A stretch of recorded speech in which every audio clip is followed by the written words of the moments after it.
Jackie Wilson, the dynamic showman known as Mr. Excitement, electrified audiences with his voice, moves, and unmatched charisma. But behind the dazzling stage presence was a man of intense opinions, especially about the changing face of music. In a private notebook discovered after his passing, a shocking list was found. 6 bands he secretly disliked, even hated. These weren't just unknown names. Some were wildly popular and adored by millions. So why did Jackie resent them? Was it jealousy, artistic disagreement, or something deeper? For the first time ever, we explore the never-heard-before list of bands that stirred Jackie Wilson's hidden fury. Jackie Wilson was born on June 9, 1934, in Detroit, Michigan. From an early age, his life was a turbulent mix of hardship, raw talent, and destiny.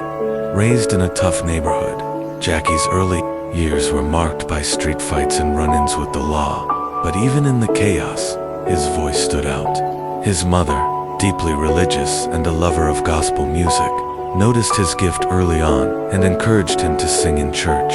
That foundation rooted in soul, gospel, and rhythm became the core of Jackie's musical identity. As a teenager, Jackie joined a local vocal group called the Ever-Ready Gospel Singers, where he began honing his unique blend of smooth vibrato and dynamic vocal range.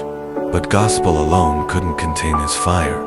By 17, he was performing in clubs, winning talent shows, and catching the attention of local record labels.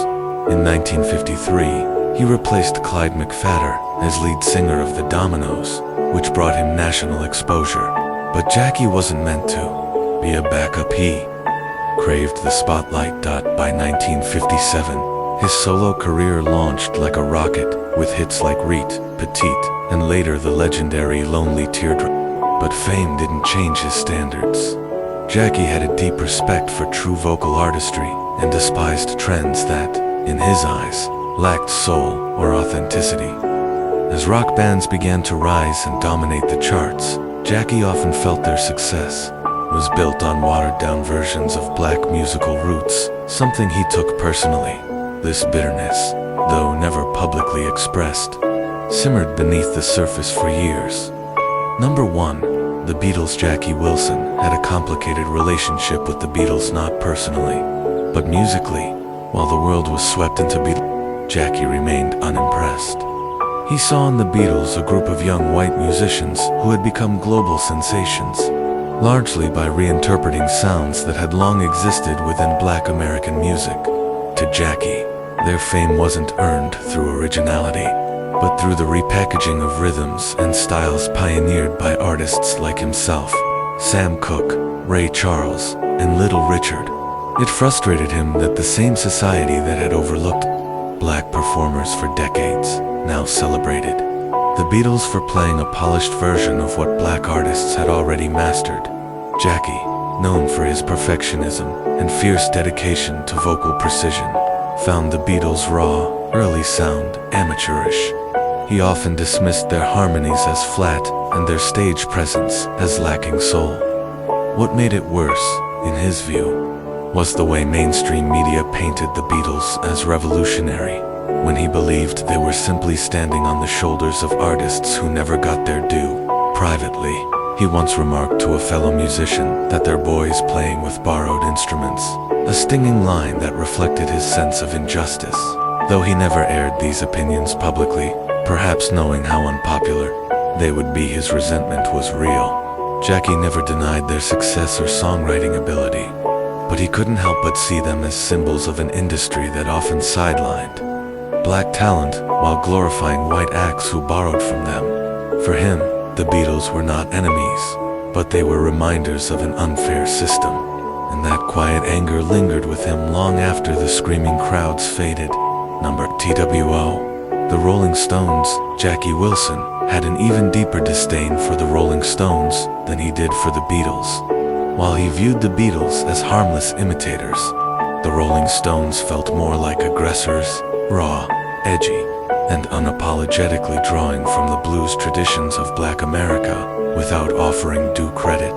Jackie was a proud student of rhythm and blues, And when he heard Mick Jagger's gritty vocals and the Stones' rebellious image, it struck a nerve. To him, they were performing a theatrical version of pain and soul, something he had lived, not just performed.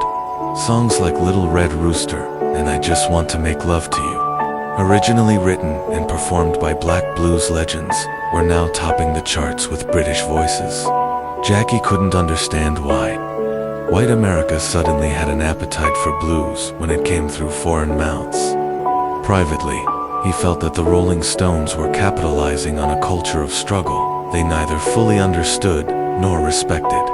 He would often scoff when their albums were called authentic or dangerous. Dangerous, he once muttered backstage. Try growing up in Detroit with no heat and one meal a day, then sing about danger. What bothered him most wasn't just the appropriation, it was the applause. The Stones were being hailed as pioneers of a sound that Jackie and countless others had perfected years before. The world seemed eager to forget where the music truly came from. While he acknowledged their energy and stage power, he felt that lacked the spiritual depth that artists like Muddy Waters, Howlin' Wolf, or even Wilson himself brought naturally.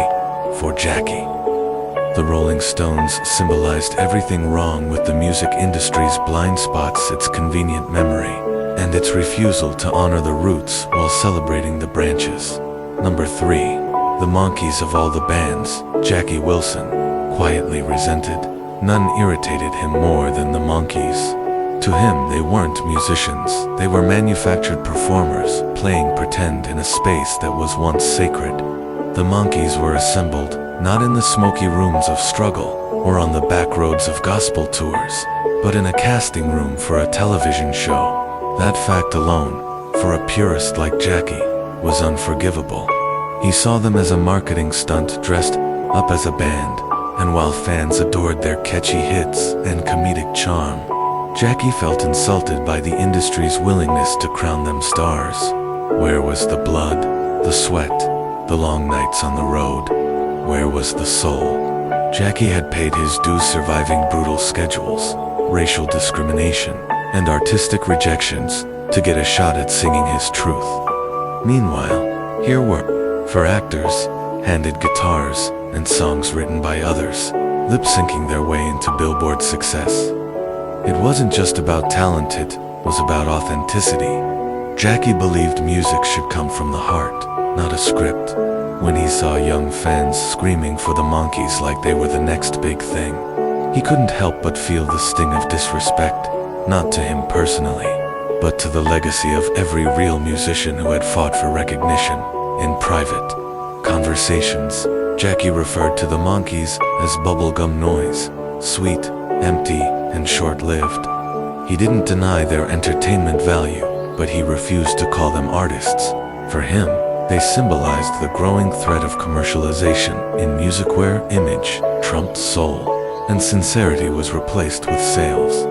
Jackie Wilson wasn't bitter. He was protective of the craft, of the culture, and of a time when you had to earn your way to the mic.